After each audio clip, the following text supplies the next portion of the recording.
मैं सबसे पहले दाद देना चाहती हूँ इस बिल के टाइमिंग की कि अभी ईद की रौनक बुझी भी नहीं थी और हमारी जड़ों पर एक नया फरमान लाया गया। पहले उत्तर प्रदेश में मुसलमानों को नमाज पढ़ने पर रोक लगाई और फिर सौगात में ये बिल लाया गया। निसार में तेरी गलियों पे है वतन, जहाँ चली है रिवाजो गैर कि कोई ना सर उठाकर चल सके।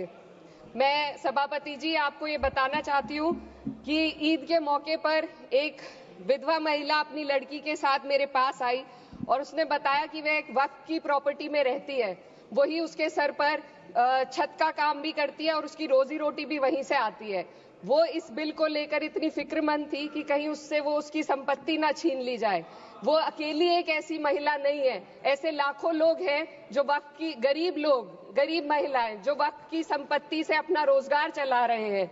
और ये जो वक्फ बाय यूजर क्लॉज के हटाने से लाखों वक्फ की जायदाद अपना स्टेटस खो देंगी और लाखों लोग इसी तरीके के लोग सड़कों पर आ जाएंगे। वक्फ क्या है? वक्फ बाय यूजर क्या है? इसका ये मतलब है कि कोई जायदाद अगर सालों से दीन और भलाई के कामों के लिए इस्तेमाल हो रही हो तो वो खुद ब खुद वक्फ मानी जाएगी। हिंदुस्तान की अदालतों ने भी इस बात को तस्लीम किया है। वक्फ बाय यूजर सिर्फ वक्फ बोर्ड को ही मिली कोई खास सौगात नहीं है, ये बल्कि सभी अन्य धार्मिक ट्रस्टों को परंपरा और यूज के आधार पर बिना किसी डॉक्यूमेंटेशन के धार्मिक चरित्र को डिक्लेयर करने का राइट मिला हुआ है। भारत के संविधान के आर्टिकल 13 क्लॉज 3 में कस्टम और यूसेज को कानूनी वैधानिकता प्रदान करता है।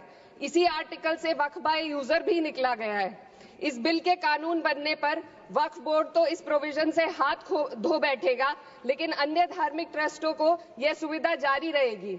इससे भारतीय संविधान के आर्टिकल 14 और 15 का सीधा उल्लंघन है, जो धर्म और जाति के आधार पर भेदभाव और कानून के सामने सभी की बराबरी पर जोर देता है।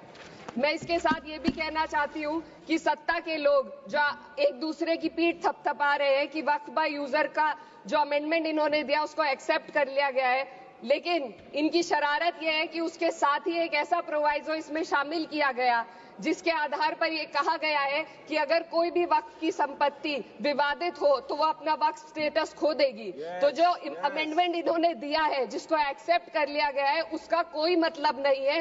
ये इनकी नीयत है जो साफ जाहिर हो रही है। सोने पर सुहागा एक काम और किया है। सरकार ने वक्फ की कानून के सेक्शन 107 को हटाकर लिमिटेशन एक्ट में 12 साल तक ही किसी के खिलाफ अदालत में जाने का प्रोविजन है। सेक्शन 107 में बोर्ड को लिमिटेशन एक्ट से राहत मिली हुई थी। वक्फ बोर्ड कभी भी अवैध कब्जाधारियों के खिलाफ अदालत जा सकता था। अगर ये सेक्शन ना हो तो अवैध कब्जा करने वाले लोग कानूनी प्रक्रिया का फायदा उठाकर वक्फ की प्रॉपर्टी को हड़प सकते हैं। अन्य धार्मिक ट्रस्टों पर भी ये लिमिटेशन एक्ट लागू नहीं होती, तो फिर वक्फ बोर्ड के साथ ये सौतेला रवैया क्यों किया जा रहा है? धर्म को देखकर दोहरी नीति क्यों अपनाई जा रही है? सेक्शन 107 और वक्फ बाय यूजर को अगर एक साथ पढ़ा जाए तो इससे लाखों वक्फ की प्रॉपर्टी पर कब्जा किया जाएगा। इसलिए ये बिल मुसलमान की भलाई का नहीं बल्कि उनके वजूद और विरासत को मिटाने का बिल है। हिंदुस्तान में बहुत सारे धार्मिक ट्रस्ट हैं जिसमें उस खास मजहब के लोग शामिल होते हैं और उसका इंतजाम करते हैं। और ये बात समझ में आने वाली भी है, क्योंकि जो व्यक्ति अपने मजहब के रीति रिवाज को जितना अच्छे से समझ सकता है, किसी अन्य मजहब का व्यक्ति नहीं समझ सकता। आर्टिकल 26 क्लॉज 2 के तहत धार्मिक संप्रदायों को अपने मजहबी इदारों के एडमिनिस्ट्रेशन का हक देता है, लेकिन वक्फ बोर्ड के बारे में इसको उल्टा किया जाए। Sir 2 minute sir please 2 minutes. सरकार इसे एक सेक्युलर बॉडी मान रही है और इसमें गैर मुस्लिमों को शामिल करने की बात कह रही है। आपके मुंह से सेक्युलरिज्म की बात सुनकर अच्छा लगा, लेकिन अगले ही पल ये भ्रम टूट जाता है, क्योंकि आपको सिर्फ दान देने के लिए प्रैक्टिसिंग मुस्लिम का आपने क्लॉज डाला है, लेकिन बोर्ड में बैठने के लिए मुस्लिम होने की कोई आपकी क्लॉज नहीं है। तो इससे आपकी जो दोहरी नीति है वो साफ जाहिर होती है। ये वही सरकार है जिसने राम जन्मभूमि ट्रस्ट में ये लिख दिया कि जिला अधिकारी भी अगर होगा तो हिंदू होना चाहिए। कोई मुझे बताए कि वहां पर सेक्युलरिज्म का रस क्यों नहीं घोला गया? सर आखिर में मैं अपनी बात को खत्म करने से पहले महिलाओं का मुद्दा बार बार उठाया जा रहा है। सरकार का कहना है कि बोर्ड में मुस्लिम महिलाओं को रिप्रेजेंटेशन देंगे। इस कानून से पहले भी मुस्लिम महिलाएं बोर्ड में मेंबर रह चुकी हैं।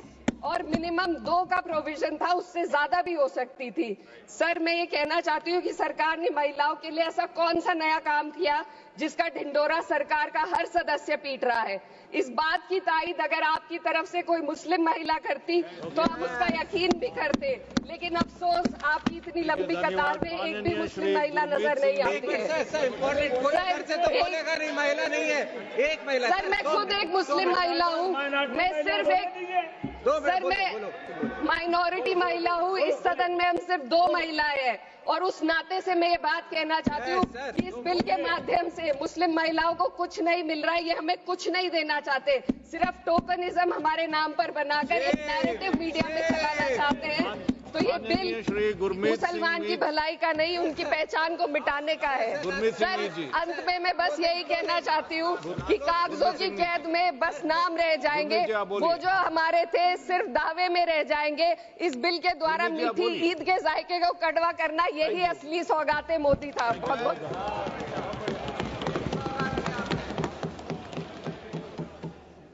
पनोरमा ग्रुप, जो सोचता है वो करता है। आपके अपने सपनों का आशियाना। ये लो, मुंह मीठा करो। आज मैंने अपना जॉब छोड़ दिया, अब हम पूर्णिया वापस जाएंगे। जॉब छोड़ दिया है? मतलब ये घर कैसे चलेगा? हम करेंगे क्या? और माँ बाबूजी क्या बोलेंगे? इसलिए मैं एक और मिठाई का डब्बा लाया। अपने बिजनेस के लिए लोन अप्रूव हो गया। अरे लोन अप्रूव हो गया वो तो ठीक है, लेकिन पूर्णिया में हम रहेंगे कहाँ? अपना घर भी तो नहीं है वहाँ। इसलिए तो एक और मिठाई का डब्बा अलग से लाया हूँ। हमने पूर्णिया में घर ले लिया है, पूर्णिया के ई होम्स पैनोरमा में। पूर्णिया में पैनोरमा ग्रुप लेकर आए हैं ई होम्स पैनोरमा। बड़ा घर, आलीशान जिंदगी और अत्याधुनिक सुविधाओं के संग। अरे अरे, अब क्यों मुंह मीठा करवा रही हो? क्योंकि हम घर वापसी जो कर रहे हैं। घर वापसी की खुशी पूर्णिया में ई होम्स पैनोरमा के संग। ई Homes Panorama, luxurious lifestyle redefined.